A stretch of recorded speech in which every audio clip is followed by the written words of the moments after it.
Et salut à tous, salut à ceux aussi qui ont passé une petite nuit à cause de cette mercato assez folle. On va dire comme ça. En tout cas, j'espère que vous allez bien. Petit message aussi à tous les sinistrés du département de la région de Alpes-Maritimes. On pense à vous, on est avec vous.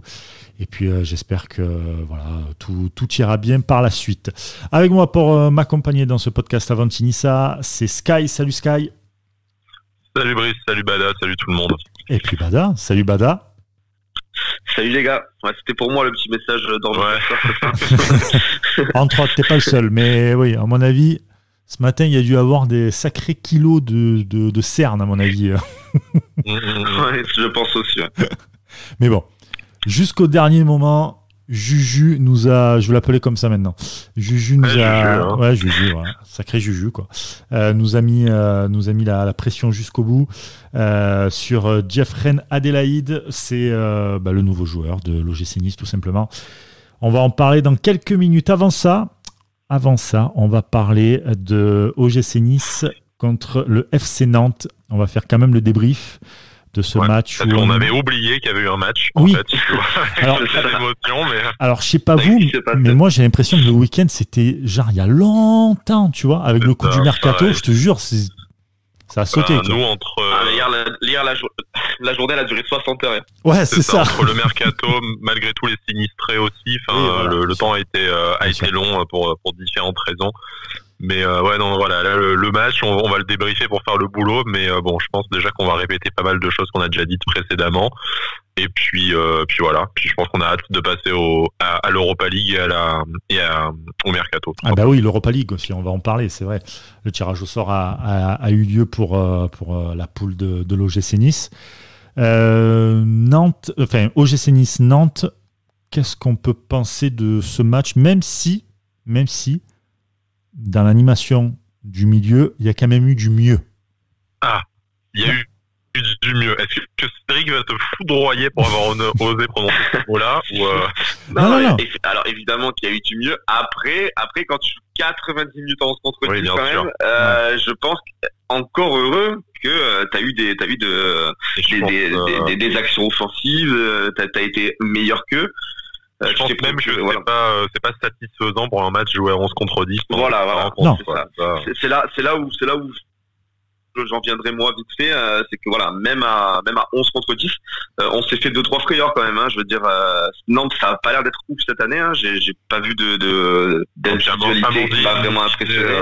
Amandine nous disait en avant-match qu'elle attendait rien de sa propre équipe, donc bon. Voilà, c'était compliqué, et en supériorité très très tôt dans le match, avec tout ce qu'on attendait de ce match, j'ai pas non plus été super rassuré, mais voilà, il y a eu du mieux évidemment. La victoire elle est au bout, c'est essentiel, mais j'attends encore mieux des matchs qui arrivent quoi. Surtout que ça sera des gros matchs. Oui. Ouais, en fait, ce qui fait peur, c'est un peu le calendrier, c'est de dire là jusqu'à l'Europe, tu vas enchaîner et même le premier match européen du coup qui est le plus gros morceau, mais tu vas vraiment enchaîner un rythme et des adversaires d'un autre calibre que ceux que tu as affrontés les dernières semaines, donc ça va vraiment être compliqué. Enfin voilà, là tu t'enchaînes Saint-Etienne à l'extérieur qui fait un super début de saison, tu vas aller vers Couzen, puis tu reçois Lille et après tu reçois Beersheva. Donc il va falloir le match facile, c'est ton match de Coupe d'Europe face à Beersheva et c'est pas facile pour autant quoi, tu vois, après pour parler des équipes en forme du début du championnat. C'est ça, pour parler vite fait du match, après il y a quelques satisfactions quand même malgré tout, notamment individuelles. On a vu Lotomba qui monte vraiment en puissance, je trouve, hein, qui s'impose de plus en plus. Il a encore fait un super match, que ce soit il est différent, c'est un profil différent d'Attal parce qu'il se projette peut-être un peu moins vers l'avant, mais par contre défensivement il fait un boulot limite parfait, hein. Ça passe très peu de son côté. Après Thuram qui a assuré l'intérim tardif à cause de la blessure de Schneiderlin à l'échauffement. Il a fait un bon match. Thuram il marque en plus, hein, donc voilà. Ouais. Il y a eu quelques satisfactions individuelles malgré tout. Faut préciser que c'est indépendamment de son but, il fait un bon match. Bon, il prend toujours un peu la foudre sur les réseaux sociaux. Des fois, je peux comprendre, mais là sur ce match-là, il a joué à son poste, il a été bon à son poste. Il est buteur, ce qui est pas anecdotique pour le résultat, mais pour sa performance peut-être l'est. Mais Enfin voilà, il était plus à l'aise en étant un peu plus en arrière sur le terrain. Il s'est même paradoxalement peut-être un peu mieux projeté parce qu'il était peut-être plus dans ses bottes et plus confiant sur la surface de terrain à occuper. Moi j'ai trouvé bon à la récupération, ce qui est quand même à la base son principal travail. Et puis faut pas oublier que c'est un très jeune joueur. Il a commencé vraiment en pro au compte-gouttes avec nous l'été dernier. Et là moi je trouve qu'en doublure de Schneiderlin, c'est vraiment pas le poste sur lequel j'aurais une inquiétude, y compris d'ailleurs pour ce qui est des joutes européennes. Bien sûr, c'est jeune et c'est pas au niveau Ligue des Champions, mais Thuram, c'est mieux qu'un simple remplaçant pour moi. Ouais, c'est clair. On va se dire aussi qu'il a la fougue, ça peut aider aussi dans certains matchs pas de Ligue des Champions, de Ligue Europa aussi, hein, ce genre de joueur. Tu sais, qui a pas peur, qui va foncer. Ouais, il a pas peur, hein. Voilà. Ça peut être très bénéfique. Ça peut être très bénéfique. Mais de nos jeunes, c'est comme l'a dit Sky, c'est sûrement un de ceux sur qui on pourra le plus compter cette année. Il y a aucun doute là-dessus, je pense. Il sera immédiatement dans le groupe pro, qui sera capable de se mettre au niveau et qui assurera parfaitement l'intérim de Schneiderlin, peut-être entre 2 matchs d'Europa League ou pour les matchs de coupe, si jamais il faut faire reposer Schneiderlin, qui a peut-être pas 50 matchs dans les jambes. Donc franchement, Thuram, bien sûr que c'est perfectible, c'est jeune, c'est pas Blaise Matuidi ou je sais pas qui, mais ou Yaya Touré, mais enfin bon, c'est un très jeune joueur et moi je le trouve déjà au niveau de l'effectif pro, ce qui est peut-être pas le cas de tous nos jeunes joueurs, hein, malgré que certains aient adoré leur performance, il y en a pour qui ça a été quand même beaucoup plus compliqué samedi soir. Comme qui, par exemple? Non, mais après, on va dire que c'est toujours moi qui en parle et mais vas-y. Plaisir à le fracasser. Voilà. En plus, je prends un témoin Cédric parce qu'on était au stade ensemble et que on a eu la chance d'ailleurs, faut mentionner que le principal intérêt de la soirée, c'était d'être retourné au stade, hein. On avait la chance de faire partie. Il m'a vu parler à mes voisins de tribune pour leur dire dans le premier quart d'heure, les 20 premières minutes, non mais Miziane, c'est pas loin d'être sa meilleure performance sous notre maillot. Donc, en fait, passé ces 20 minutes, je sais pas si le gars était cuit physiquement ou si, à l'image de l'OGC Nice, de toute façon, cette équipe elle rentre à fond les 20 premières minutes et derrière elle coule. Mais lui après, on l'a plus jamais revu. Le problème c'est que quand on l'a vu, c'était mauvais quoi. Voilà. Et à la fin, on avait vraiment l'impression qu'il souffrait. Enfin, t'avais envie d'achever ses souffrances au bout d'un moment, quoi. Et je suis pas sûr que d'ailleurs Vieira, en le sortant et en l'exposant à la bronca, lui ait vraiment rendu un énorme service. Et en plus derrière, en expliquant Miziane, j'ai adoré. Je pense qu'en fait là, il a suicidé son joueur qui en demandait pas tant, quoi. Mais sans plus, pendant le match, on en a parlé. J'ai dit, vu la tournure de comment était Miziane en fait, comme tu l'as dit Sky, ça allait de plus le match avançait et moins ça allait, on va dire. Hein, qu'il est en reprise et qu'il est court physiquement, mais dans ce cas, tu le fais pas démarrer le match. Enfin, Ouais, c'est ça. Et là, j'ai dit si Vieira il le sort, ça a commencé déjà en tribune, on a entendu des trucs fusés, quoi. Donc je me suis dit là, si Vieira il le sort, il risque de ramasser Miziane. C'est là où je trouve que c'est con. Soit tu le fais pas débuter et tu le fais rentrer parce qu'il a tant de minutes dans les jambes. Mais après, quitte à le laisser un quart d'heure de plus, même un peu cramé peut-être, mais protège-le. Ou je sais pas, ou fais un double changement. Tu vois ce que je veux dire? Fais-le sortir avec un autre joueur pour le couvrir un petit peu. Protège ton joueur. Tu sais très bien que c'est compliqué ici. Tu t'entends très bien ce qui se passe en tribune. On était 1000, tout le monde entendait ce qui se passait. Le sortir comme ça, seul, et après ces 3-4 ratés en deuxième mi-temps, c'était évident qu'il allait manger une bronca. Donc je trouve que ça c'est dommage de la part de Vieira, même s'il il a sorti son j'ai adoré Miziane à la fin du match pour un peu le protéger. Mais sur le terrain, j'ai trouvé qu'il ne l'avait pas assez protégé en tout cas. Enfin, pour le protéger, le Miziane j'ai adoré, je trouve pas que c'est protégé. Non, c'est horrible. Non, mais je pense que lui, il l'a dit. Je pense que lui, il l'a dit dans ce sens-là. Ah oui. Ça m'étonnerait que le mec l'ait dit dans le sens finissez-le, quoi, tu vois. Non, parce que Vieira protège ses joueurs. Vieira protège énormément ses joueurs, je trouve. Un peu trop, même. Mais en plus, le Miziane, j'ai adoré, pour revenir dessus. Enfin, il aurait dit j'ai trouvé Miziane mieux dans certaines intentions par moment. Il a bien débuté le match, puis après, il a été à court physiquement. On n'aurait rien eu à répondre à ça, quoi. À part, fallait le faire jouer les 20 dernières minutes plutôt que les 20 premières. Mais bon, ça aurait été anecdotique. Oui. Mais là, tu l'encenses à un point où, c'est ridicule. Je veux dire, même ceux qui ont pu trouver que Miziane avait fait plutôt une bonne prestation, et il y en a, t'es pas au point de l'adoration non plus. C'est un peu. Tu vois, on en a parlé avec le journaliste qui a posé la question. Il lui a répondu. il y a eu le malaise dans la salle de presse et tout le monde a dit ok, d'accord, bon, qu'est-ce que tu veux répondre à ça? Mais tu vois, c'est ça le problème aussi. C'est pas nous qui faisons une fixette sur Misienne, quoi. C'est mais palpable, c'est ce genre ça de réaction lunaire de communication. C'est ça le problème, en fait. C'est que Vieira a un énorme problème de communication, au-delà des performances de son équipe. Voilà. On l'avait dit d'ailleurs. Tu peux pas sortir des trucs comme ça. Tu sais que tu vas te faire défoncer la gueule. Et en fait, la cassure, pour moi, je suis sûr et certain que la cassure, elle se passe pas sur le terrain avec les supporters. Parce que tu peux tourner la truc à ton avantage, etc. Mais c'est quand tu es seul face aux journalistes et que tu racontes des trucs comme ça. Et c'est là que la cassure, elle se fait, où les mecs n'ont plus du tout confiance en toi. Les supporters n'ont plus forcément confiance. C'est-à-dire que maintenant, ça va plus être du running gag. Le Misiane, j'ai adoré, ça va devenir un running gag, j'en suis quasi sûr.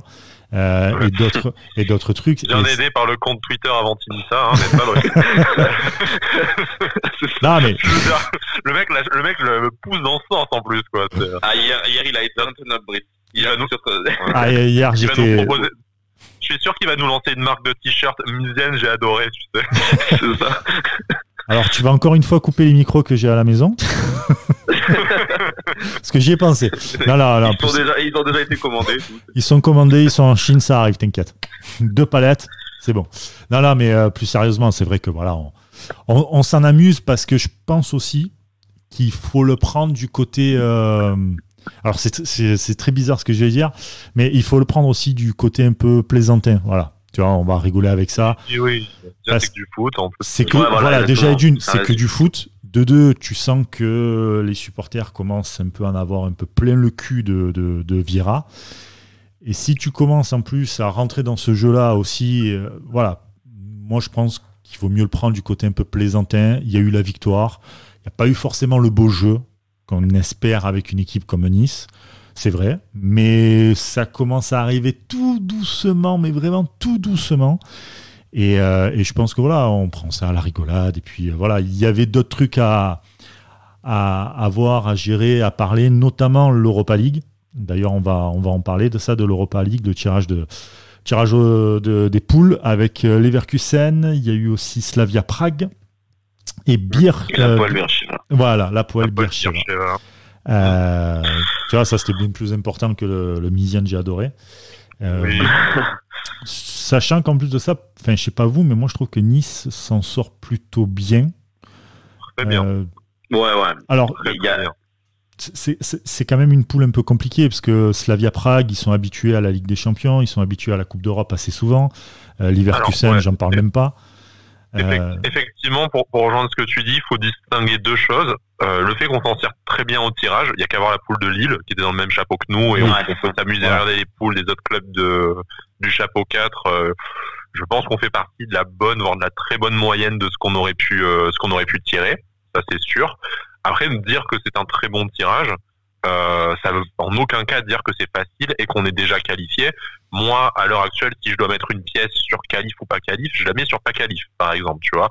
Mais on a le droit d'y croire et en faisant une ou deux belles performances, ou en étant tout simplement déjà solide à la maison, la qualif, tu peux l'envisager. Alors qu'il y avait des scénarios de poule où on serait là en train de dire, c'est cool, on va avoir du pays, mais zéro espoir sur, tu vois, même moi j'aurais mis 3 € sur une non-qualif, tu vois, je serais enflammé.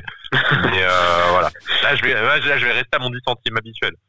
Non, mais oui, de toute façon, il y aura évidemment les confrontations à domicile, surtout contre les équipes censées être les moins fortes de la poule, c'est-à-dire Slavia Prague et Beersheva à bien gérer. Voilà, je pense que c'est jouable. Les Leverkusen, évitons de prendre carton à la maison et là-bas contre eux, avec peut-être un petit exploit ou quoi. Et là, tu te dis ça sera bien. Mais voilà, il y a le Slavia Prague et Beersheva évidemment à bien gérer. Et si tu gères ça, je pense qu'il y a moyen de quand même passer les poules de cette poule C qui est abordable quand même. L'avantage aussi que tu as, c'est que tu termines tes matchs de poule par un match certes à l'extérieur, mais on va dire plutôt facile face à l'Apoel Beersheva.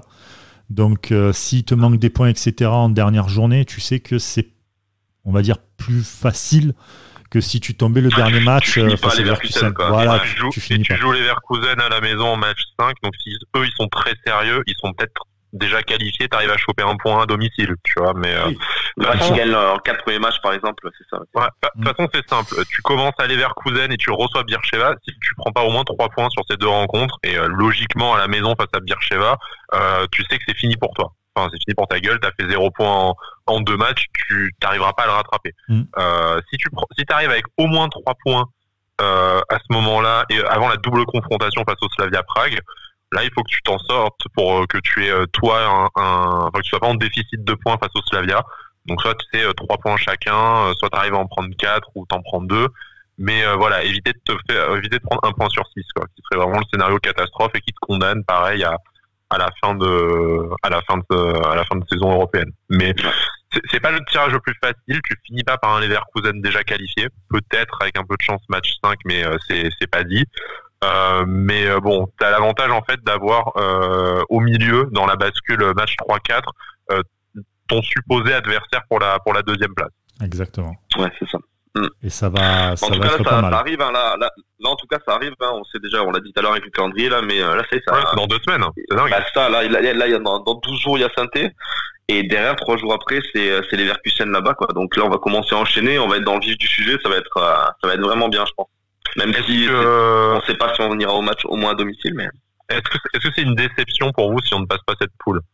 Parce que l'objectif, c'est quand même un petit 16e de finale, et après un 8e selon ton tirage, mais Alors, en plus, je rebondis juste sur un truc, mais là, il y a quelques minutes, à l'heure où on enregistre, là, il y a River qui est passé sur Téléfoot en disant clairement, on a l'effectif pour tout jouer à fond. Donc, je pense déjà clairement qu'il met un petit coup de pression à Vieira.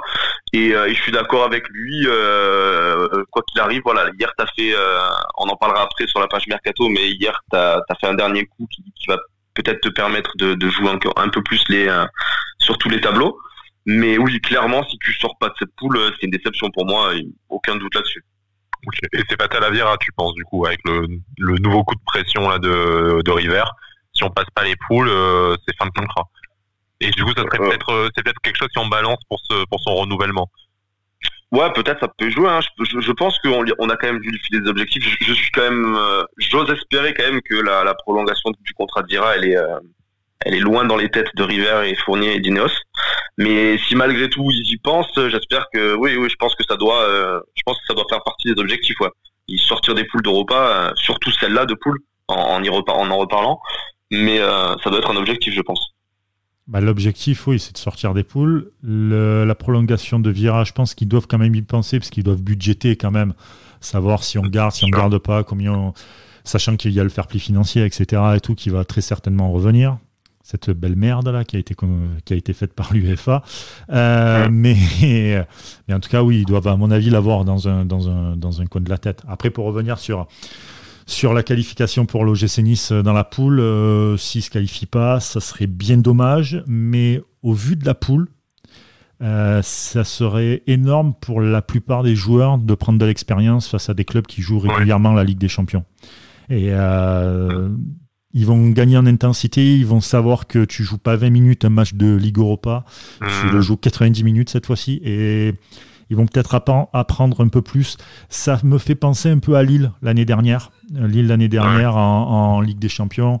Il y a eu des très bonnes séquences sur 20 minutes, mais qui ont après à plonger, c'est pris les valises à cause de ça, alors qu'ils n'étaient pas si loin que ça dans le jeu. Exactement. Et bizarrement, avant la fin du championnat un peu prématuré, tu voyais que Lille revenait super bien sur Rennes et Marseille, parce qu'ils avaient accumulé cette expérience-là, et ça y est, ils avaient compris que les matchs, c'était à haute intensité.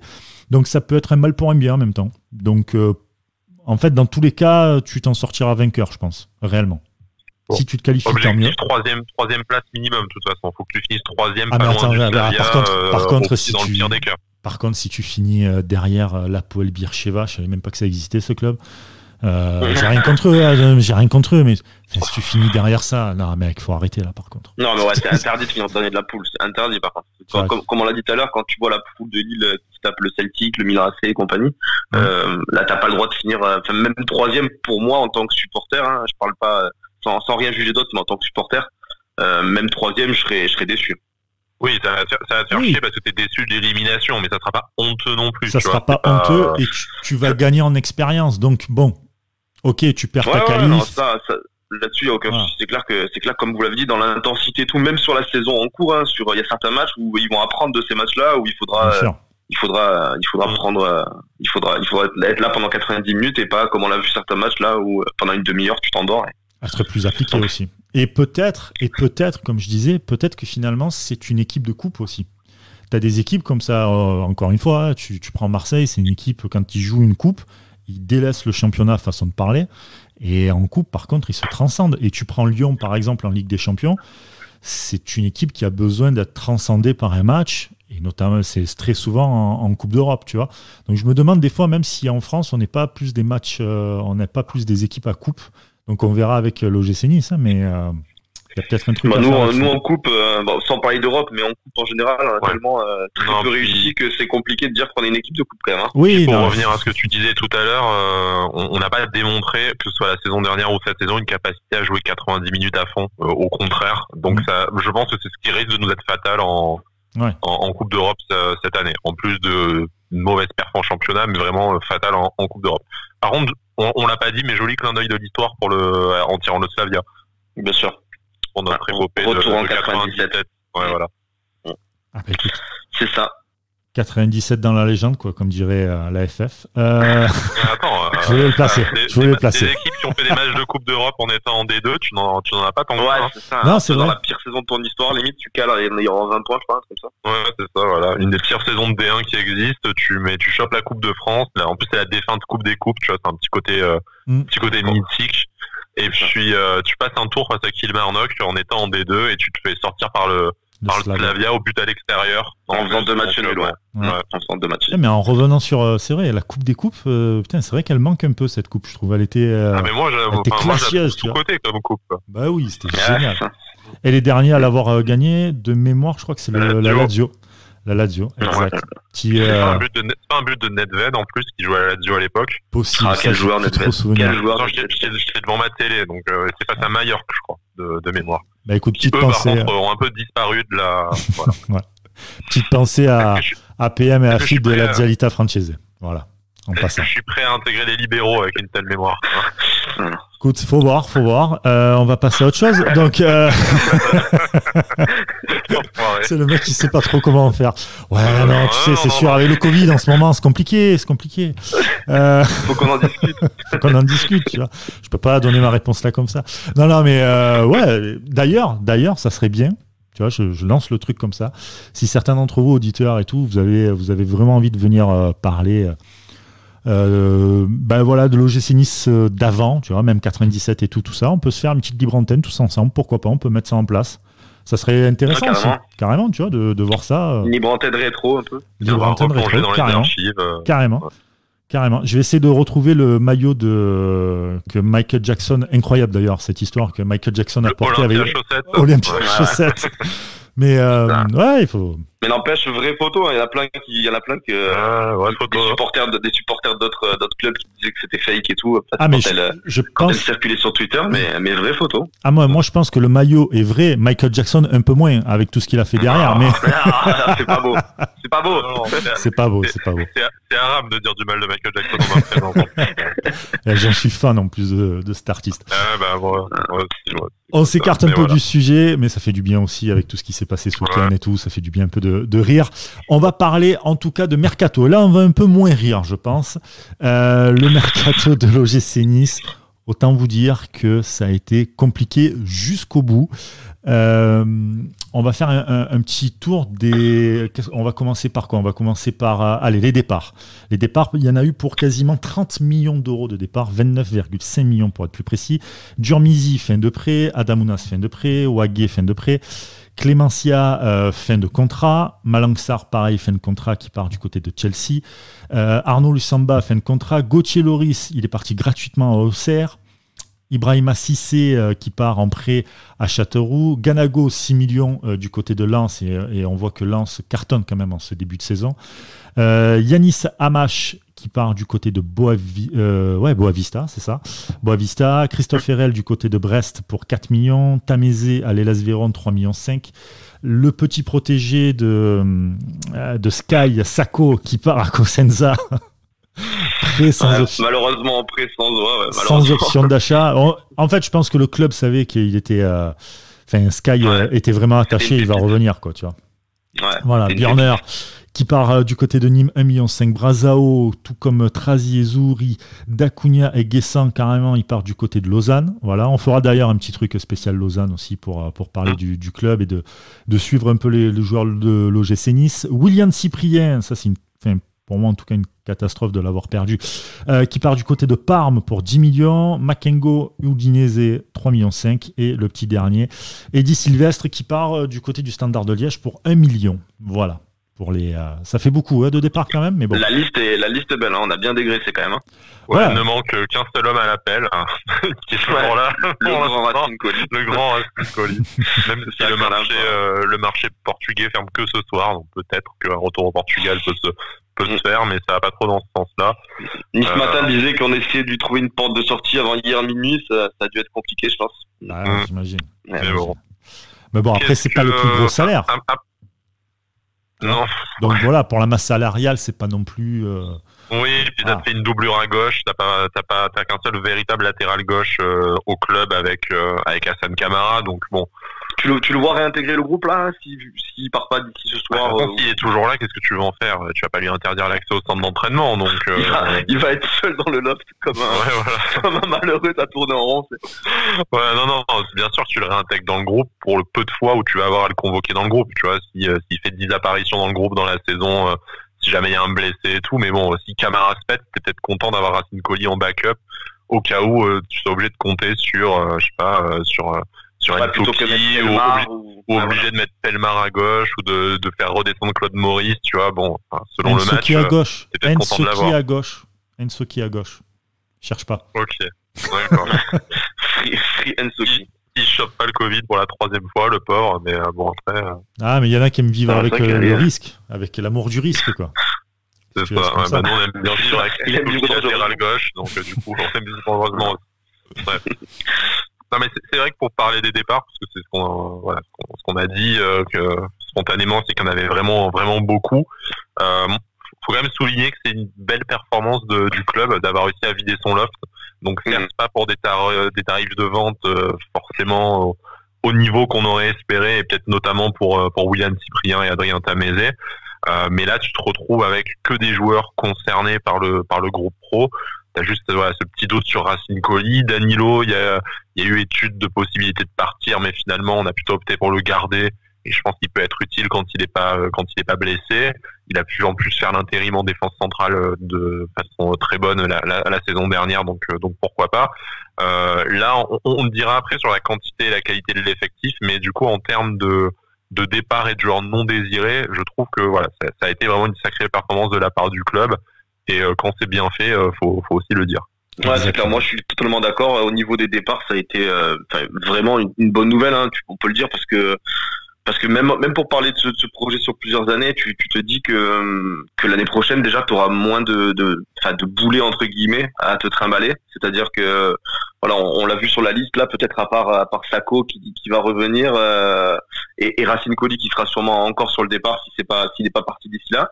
Mais t'as très peu de joueurs indésirables à gérer, et ça je pense que c'est ça aussi pour un groupe. C'est-à-dire que tu vas voir ton groupe qui va évoluer d'année en année en évitant de devoir encore dégraisser une quinzaine de joueurs. Donc voilà, ça c'est une bonne nouvelle, je trouve. Donc voilà, pour moi vraiment là-dessus, au côté départ, on peut que féliciter le club. Je suis pas sûr qu'il y ait un mec qui nous manque en fait. Enfin, je sais que Brice a son avis sur William Cyprien, mais bon, l'histoire a été terminée dès le début de la fenêtre de mercato, et sûrement pour d'autres raisons que des raisons sportives. Mais là, dans la liste, tu vois, tu peux même pas te dire que tu as fait un départ, tu regrettes d'avoir vendu un joueur. Donc sur le côté, on n'est pas obligé de vendre pour acheter. Tu vois, t'es pas obligé de vendre tes meilleurs joueurs qui faisaient partie du nouveau discours du projet Ineos. Bah là, t'es obligé de reconnaître pareil que c'est vrai. T'as pas été obligé de vendre un de tes titulaires, en tout cas contre ta volonté, pour financer ton mercato ou pour attirer d'autres joueurs. Et ça, c'est aussi assez exceptionnel dans l'histoire récente de Nice, de ne pas avoir affaire à te sacrifier un joueur pour arriver à en faire venir d'autres. C'est vrai. Et puis même avoir réussi aussi à tu vois, des joueurs comme Makengo, Sylvestre, Burner, t'as réussi à quand même attirer quelques millions d'euros de ces joueurs-là qui étaient soit indésirables, soit un peu dans la difficulté. Voilà, je veux dire, à une autre époque, peut-être qu'on aurait résilié leur contrat pour les faire partir gratuitement, tu vois. Donc voilà, c'est aussi ça fait aussi partie de la négociation et du travail de Fournier, je pense. Donc voilà. Après, il faut pas oublier aussi je pense que les clubs vont de moins en moins libérer gratuitement des joueurs parce qu'il y a le coût du fair play financier. Il y a l'amortissement. Donc même si tu récupères que 1 million ou 500 000, etc., c'est toujours ça pris dans la balance en fait. Donc je pense qu'on arrivera vers moins de fin de contrat. Ça va toujours exister évidemment, mais pour des clubs comme Nice, comme les nouveaux arrivants en fait, parce que le fair play financier c'est pour les nouveaux arrivants, je pense qu'ils seront un peu moins dans ce côté-là. Surtout que Nice moins vendu, a pas vendu de grandes stars, on va dire, de l'équipe. Ouais, mais t'as quand même réussi à insérer des pourcentages à la revente assez intelligents sur des jeunes que t'as peut-être vendu pas très cher par rapport à leur valeur au top. Donc si t'en as un qui se relance ailleurs, ça peut te permettre d'avoir une source de revenus à l'avenir. Ça va un peu compenser les indemnités de formation qu'on touche pas forcément trop parce que ça fait un moment qu'on a plus sorti de vraiment de top joueurs, mais voilà, là si ça peut t'attirer ne serait-ce qu'un ou 2 millions tous les étés parce que t'as machin qui part de son club après 3 ans et t'avais 20% sur la revente ou des trucs comme ça, c'est un bon système pour toujours t'alimenter un petit fond de caisse et arriver à te faire un joueur ou à t'éviter une vente peut-être pour voilà. Donc non, sur le côté des départs, on peut toujours trouver à redire, voilà, on disait pour rigoler tout à l'heure que voilà, Sakho il va revenir, tout ça, mais enfin moi il y a vraiment pas grand chose à déplorer, si ce n'est peut-être voilà que Cyprien qui devait être ta grosse vente de l'été n'est vendu que en prêt avec obligation d'achat, mais au total tu vas quand même récupérer 10 millions, ce qui est pas dégueulasse non plus sur un joueur. De toute façon c'est une plus-value, voilà. Tamézé c'était moins que les 10 millions que t'espérais l'été dernier, mais ça reste une plus-value aussi, et REL t'arrives à te rembourser à peu près, donc bon voilà. Et compte tenu encore une fois, on l'a dit, du Covid, tu rentres dans tes frais, tu fais quasiment l'équilibre avec ta balance d'arrivée, donc c'est plutôt voilà, tu as été efficace sur les départs. Oui. Ouais, non, c'est clair. Après c'est sûr que c'est dans un contexte hyper compliqué de Covid que pas mal de clubs ou même de joueurs ne voulaient pas partir, etc. Donc c'était un bel exercice qu'ils ont effectué là, l'OGC Nice, sur les départs en tout cas. Un peu moins sur les arrivées. Sur les arrivées, je pense que voilà, on va en parler plus longuement, mais je pense que l'arrivée tardive de Jeffrey Adelaide, elle sauve bien les meubles. J'en ai parlé sur Twitter hier, mais je pense que ça sauve énormément de choses. Le discours des supporters serait bien différent ce matin si on n'avait pas réussi à faire Adelaide ou quelqu'un d'autre hier soir. Ouais, en plus c'était sûr. Enfin, on le sentait venir qu'il allait avoir une dernière recrue, ça allait être au tout dernier moment. Et que ça allait être le mythe du 31 août, bon, cette fois le 5 octobre qui allait ressortir, genre, vous voyez, le mercato, en fait, il n'était pas terminé, alors qu'en fait, t'as recruté personne pendant 2 mois et demi, quand même. C'est le gros 8, le milieu de terrain, tout ça, à Nice Matin et ses influenceurs qui avaient annoncé que le mercato était terminé, et tout machin, alors que, en fait, oui, tu fais un joueur de plus, et pour parler de Jeffrey Adelaide en particulier, tu fais un super joueur de plus, mais après, ça ne résout quasiment aucun des problèmes qu'on a évoqués ces 2 derniers mois. Ouais, tu parles sur le terrain, les problèmes sur le terrain, tu parles. Sur le terrain et en dehors, je veux dire, c'est pas un joueur qui a de l'expérience européenne. On m'a répondu ce matin, oui, attends, il a quand même 8 matchs de Ligue des Champions. Enfin, il a 8 apparitions en Ligue des Champions. Le type, il a moins joué à Ligue des Champions que Schneiderlin, et Schneiderlin, lui, il a joué 15 matchs d'Europa League aussi en plus. Donc, c'est un jeune joueur. Il est quand même sujet à quelques blessures. En tout cas, il revient d'une grosse blessure. Attention, là, il en a subi avec les espoirs là. Attends, pour les blessures, faut pas oublier que Lyon a enchaîné les blessures. Le staff médical, ça a enchaîné sévère. Les blessures, il y a eu de paille en même temps. Il y a même eu un petit jeu. Comment ? C'est que chez nous, on blesse les joueurs qui sont en forme. Donc là, le staff aussi, pour ça, les blessures, ça y va aussi. Ah d'accord, vous avez le staff de comment dire, d'Arsenal, d'Arsenal époque Abu Dhabi et tout ça, c'est ça? Non, mais oui, après voilà, c'est clair qu'il a bon, là, on parle encore un petit peu d'Adélaïde, de Red Adélaïde, pardon, mais oui, là, il s'est fait les croisés. Derrière, là, il revient d'une blessure au mollet qui s'est fait avec les espoirs il y a un mois de ça. Donc voilà. Après, footballistiquement parlant, évidemment que ça va être un apport sur le terrain parce que c'est un très bon joueur. Parce qu'il peut jouer partout. Il va sûrement apporter ce liant qui nous manque et qu'on signale depuis X temps. Mais voilà, comme tu dis, par contre, oui, c'est sûr que je le vois pas être un meneur dans le vestiaire, un mec qui va haranguer un peu les troupes quand ça va mal se passer sur le terrain, voilà. Donc à voir. Je pense que ça a été une question d'opportunité. Hein. Jean-Pierre River l'a dit dans Téléfoot que voilà, ils ont passé la tête au bon moment, au moment où Rennes s'est enlevé, juste avant qu'ils partent au Hertha Berlin. Ouais, ils sont arrivés. Sans être mesquin, il faut quand même rappeler que le joueur n'a pas voulu aller au Hertha Berlin, Lyon n'a pas voulu le vendre à Rennes pour des raisons sûrement extra-sportives de relations avec Florian Maurice, tout ça, et nous on a passé la tête, coucou on est là, bah ok on vous le prête. Donc tant mieux de l'avoir fait, d'être resté en veille tout au long du mercato bien sûr, mais y avait quand même une possibilité où le mec il partait comme prévu dans un des deux autres clubs et on se retrouve avec personne, et dans ce cas-là le discours, enfin, on s'amusait avec des gifs animés sur le compte d'Avantimista hier, mais enfin, Bada il était remonté comme une pendule. Moi, j'étais prêt à sectionner des carotides aussi sans problème. Donc là, notre discours est forcément un peu édulcoré parce que tu fais un top joueur sur la dernière journée du mercato et que entre le top joueur et il y a quand même une grosse part, comme le disait Bada, de storytelling aussi, de faire le dernier gros coup à minuit. Ça chamboule. Ça fait parler de toi aussi.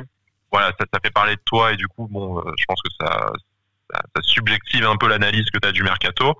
Mais voilà, comme je disais, tu résous pas tes problèmes de manque d'expérience.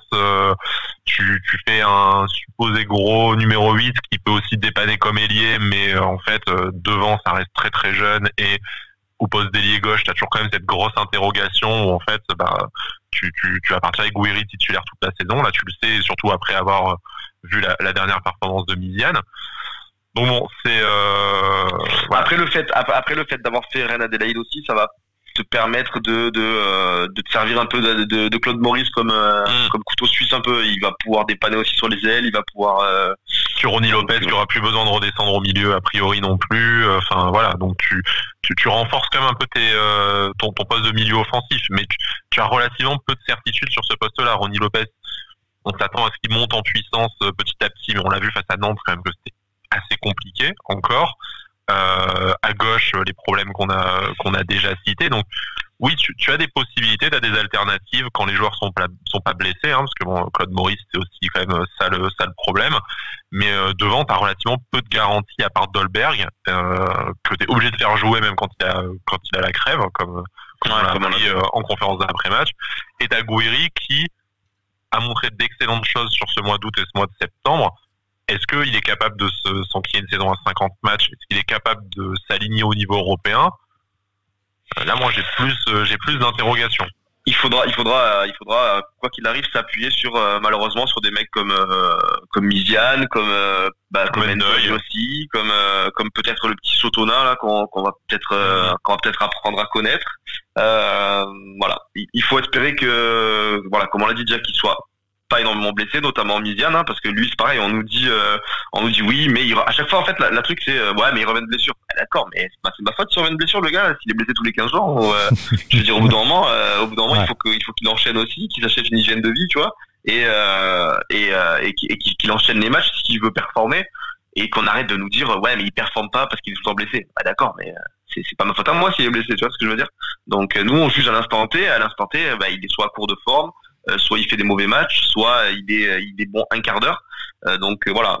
Et sur ça, il va falloir aussi que on y croit et on espère que ça aille. Mais c'est vrai que derrière le trio, si on parle que de l'offensif, derrière le trio Gouiri, Dolberg, Ronny Lopez, les trois potentiels titulaires, derrière c'est Miziane ou ACM, Endoy et le petit Sotona. Je vais faire le difficile, hein, même le trio devant. Enfin, Ronny Lopez, ça sort d'une saison blanche. Gouiri, c'est sa première saison en pro. Ça a beaucoup de talent sur le papier, c'est très séduisant, mais enfin, qu'est-ce que ça t'apporte comme garantie, même déjà au niveau national? Moi, je vous trouve très confiant. Enfin, quand je dis vous, c'est les supporters qui peuvent nous écouter en disant cet effectif-là, il t'assure le top 5 assuré. Ah bon, vraiment? Enfin, bon, j'espère. On a vu qu'il y avait des clubs quand même ça a bien recruté aussi. Hein. Nice, on peut dire qu'on a fait un mercato intelligent et par rapport à hier, on va dire que ça va. Mais on a vu des clubs comme Rennes, comme tu vois, même Marseille hier, ça s'est bougé. Je veux dire, voilà, il y a des clubs. Marseille, ça s'est bougé, ça a dansé la Zumba Café et c'est tout. Hein. Il n'y a rien eu. Hein. Je suis désolé. Tu vois, on t'entend avec non, parce que vous parlez très bien de Nice et je vais pas rentrer dans le truc pour voilà. Mais si tu prends Marseille, mec, Marseille, ça a rien fait. Ça a fait des annonces pour que dalle finalement. Ouais. C'est-à-dire que ça a rien fait avec une équipe dégueulasse. Et cette année, je trouve que ça s'est un peu renforcé. Alors, il faut compter sur eux, je pense. Ça a rien fait, ça a fait cuisance quand même quoi. Enfin, c'est ça. Mais bon, si on parle là-dessus, il te manque un ailier droit parce que tu perds quand même Bounassar. Il te manque des attaquants, donc si tu regardes par rapport à Nice par exemple, Nice fait partie des 3 meilleures équipes qui ont le mieux recruté, je trouve. En français, je te parle évidemment. Transition toute trouvée. Pour analyser le mercato, je pense qu'il faut faire la distinction entre deux choses. La qualité des recrues. Et des profils même qu'on a recrutés, et je pense qu'on va être unanime dans ce podcast, et je pense que même tu interrogerais la communauté OGC Nice, ça serait pas loin de l'unanimité. Je pense que tu as bien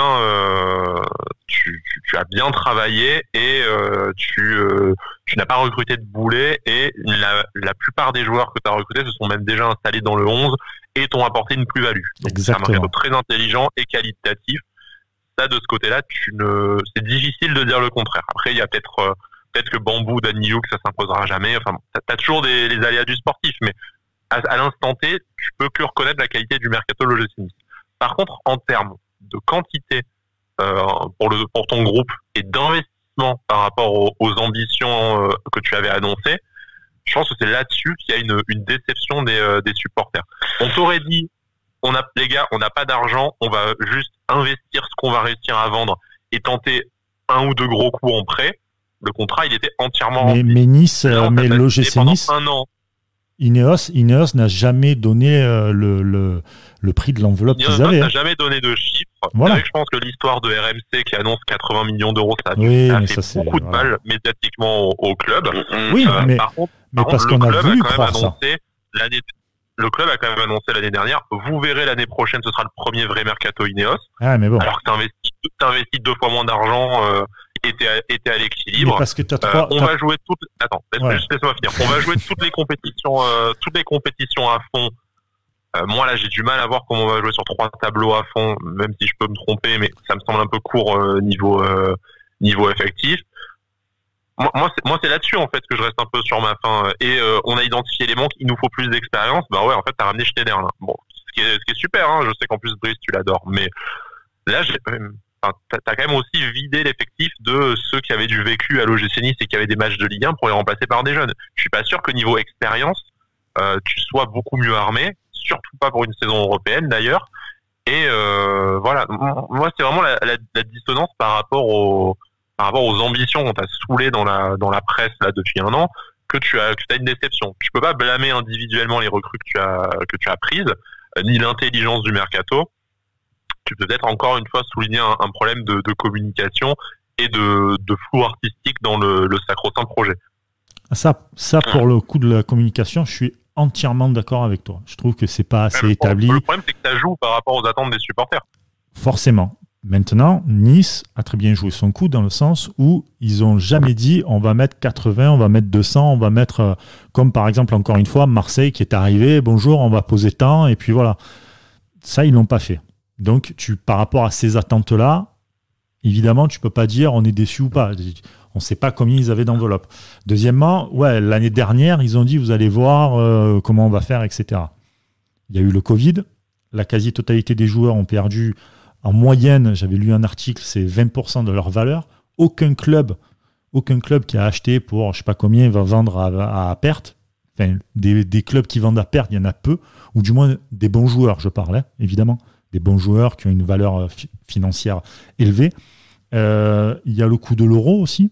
l'Euro qui a été reporté. Donc, si tu veux, par exemple, des bons joueurs d'expérience, etc., tu vas aller taper dans des joueurs qui ont été soit des ex-internationaux, soit qui sont en devenir. Et donc, les mecs, ils se disent, soit je quitte mon club, je vais dans un autre club, c'est pas sûr que ça marche. Soit je reste dans le club et je sais que j'ai ma place de titulaire, j'ai mes automatismes avec mes potes et tout, et ça peut fonctionner, et je peux aller donc à l'Euro peut-être l'année prochaine. Donc tu as ces 3 trucs qui font que ça a été compliqué de recruter peut-être plus fort et plus haut, tu vois. Pour moi, en tout cas, pas les excuses, mais c'est les faits pour moi qui montrent que ça a été un mercato, pas que d'ailleurs pour l'OGC Nice, mais globalement un peu terne, on va dire, en termes de qualité de transfert entre joueurs, tu vois, entre clubs, pardon. Après, il y a un truc, là, on le voit, c'est que par rapport à tous les départs qu'il y a eu, tout ça, c'est clair et net que, comme l'a dit River, on a l'impression qu'on repart encore sur un autre projet avec une nouvelle saison. Oui, mais c'est un projet différent, il a dit. Voilà, il a dit c'est encore un projet différent. Bon, faudra pas qu'il nous sorte l'excuse tous les ans de on a un nouveau projet et c'est différent, parce qu'au bout d'un moment ça passera plus. Mais voilà, on a l'air vraiment de repartir sur un nouveau projet avec un peu une saison de transition, même si j'aime pas cette phrase. Mais voilà, on n'a pas vraiment de garantie sur tout ce qu'on a dit. Après là où je rejoins un peu Sky, sans même citer les promesses entre guillemets que nous ont fait Ineos, River et Fournier. Mais l'année dernière tu montres quelque chose, tu t'arrives clairement en mode all-in en balançant 50 patates en 5 jours, dont Dolberg qui est ta tête d'affiche. Je pense qu'on était en droit d'attendre un joueur plus ou moins de même calibre chaque année. Au moins, enfin oui, pour moi, je pense que ça aurait été logique de faire ce type de joueur chaque année et de l'entourer avec des prospects comme on l'a fait cette année, avec des Gouiri, avec des bambous, avec voilà. Mais je pense que c'est aussi ta manière de montrer ton projet aussi, de chaque année de mettre de l'argent sur ce type de joueur là qui va t'apporter quelque chose, qui va mettre Nice sur la carte en disant putain, Nice chaque année les gars, quand même, l'année dernière c'était Dolberg, cette année c'est lui, l'année d'après c'est lui, voilà. Je pense qu'il manque ça. Je sais pas à qui revient la faute de pas le faire, hein. Mais voilà, là cette année tu fais des prêts, tu fais des joueurs, ton plus gros transfert, enfin ta plus grosse arrivée, c'est Robson Bambou, 8 millions. Je trouve que dans le projet qu'on nous a vendu, quand tu as une puissance comme Ineos, on sait très bien la puissance financière de ce groupe, je trouve qu'il manque quelque chose. On l'a dit X fois que finir ce mercato en manquant ce petit joueur ou ces 2 joueurs qui vont t'apporter l'expérience et le truc. Donc là, hier, tu as fait Reine Adélaïde, mais je pense que un joueur de plus avec de l'expérience, il aurait pas fait de mal. Mais voilà, je pense, voilà, sur ça, je rejoins Sky dans le sens où on devrait quand même marquer le coup chaque année dans le mercato, sans forcément, je demande pas de balancer 50 patates sur un joueur, hein, mais un joueur de la dimension de Dolberg dans cet ordre de prix là, je pense que c'est dans notre c'est dans Ineos en est capable et je pense que c'est ce qu'on devrait faire. Ineos en est capable, évidemment. Le seul problème qu'il y a, c'est que derrière, il y a encore les faits que j'ai dit, et j'en suis persuadé qu'il y a un peu de ça. Et puis, tu as aussi le fair play financier. C'est-à-dire que les mecs, ils ont bombardé la première année avec des Dolberg, etc. et tout. Et le fair play financier, à un moment donné, il y a eu le Covid, donc on s'est dit, stop, on le met en stand-by. Et puis, quand le fair play financier va revenir, tu sais pas comment ça va se passer. Est-ce qu'ils vont prendre l'historique sur les deux dernières saisons, etc. et tout. Donc, je pense qu'ils veulent mettre le club à l'équilibre. Quand tu as le fair play financier, et on l'a vu hormis City et Paris par exemple pour les derniers arrivants, où les mecs ils ont tellement de thunes qu'ils s'en foutent un peu de, tu vois, City, je crois qu'ils ont eu une amende pour le fair play financier, ils sont allés, ils ont payé, ils ont dit fermez votre gueule et puis on continue. Et ils ont dit allez salut. Ouais, allez salut, bah les couilles, tu vois. Enfin, je crois qu'ils ont payé 40 millions, un truc comme ça. Enfin, j'ai plus le chiffre de mémoire. Mais c'est une baguette de pain pour eux limite. Tu vois, ils s'en foutent. Quand tu t'appelles Ineos, que tu viens d'arriver, que tu as l'expérience avec, dans ton propre championnat, Bordeaux, Marseille, où les mecs se sont fait taper dessus aussi, tout ça, où tu vois qu'à un moment donné, la marge de manœuvre pour recruter, etc., est bien plus complexe qu'il n'y paraît. t'as pas envie de refaire les mêmes erreurs. Donc je pense qu'ils ont dû mettre un peu le petit pied sur le frein. Ils ont pris un mec comme Gouiri, par exemple, qui pour moi est quand même, alors pas du même acabit que Dolberg, parce qu'il n'a pas encore la même réputation, mais en tout cas un bon jeune en devenir. Ça, c'est sûr et certain. Enfin, après, Brice, moi j'entends ce que tu dis. Le problème, le gros problème, c'est que c'est toi qui es en train de me le dire. C'est que moi, ce que je ne... Et quand je dis moi... Oui, je suis Jean-Pierre River. Et alors, qu'est-ce qu'il y a ? Ouais, non, mais sans dire que je représente qui que ce soit, mais j'ai l'impression que beaucoup de supporters, de ma vision de la communauté que j'ai à mon niveau, le partagent. Le problème, c'est que moi, je suis capable de tout entendre, y compris le fait que, et avec Cédric, on a un peu investigué dessus, on n'a pas encore la réponse, mais s'il y a eu ce fameux rendez-vous de Fournier avec le fair play financier qui a changé la stratégie du club cet été, mais dites-le nous, les gars. Dites-nous, écoutez, on avait des projets, mais on a fait nos comptes par rapport au fair play financier, on a une marge de manœuvre qui est limitée.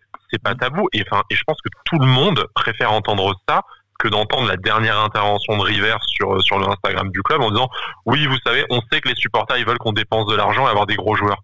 Putain, mais Monsieur River, je vous adore, merci pour ce que vous avez fait au club, mais arrêtez de nous prendre pour des demeurés. On est des adultes, quoi. On est capable d'en discuter. Si vous nous dites il y a un règlement, on a pris soin de se renseigner avant. Et c'est ça qui nous a privé d'une grosse recrue à 20 millions.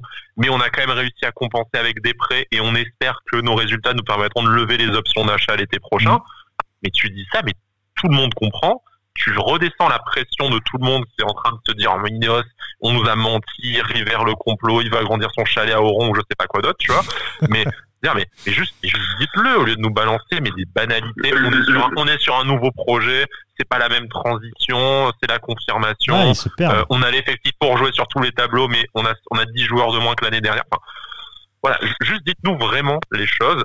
Nous, on est prêt à tout entendre. Je veux dire, avec Cédric et on fait pas partie des plus vieux. En plus de supporters, il y a quand même 2-3 générations avant nous qui ont connu des fameux temps. Souvenez-vous d'où l'on vient, beaucoup plus compliqués.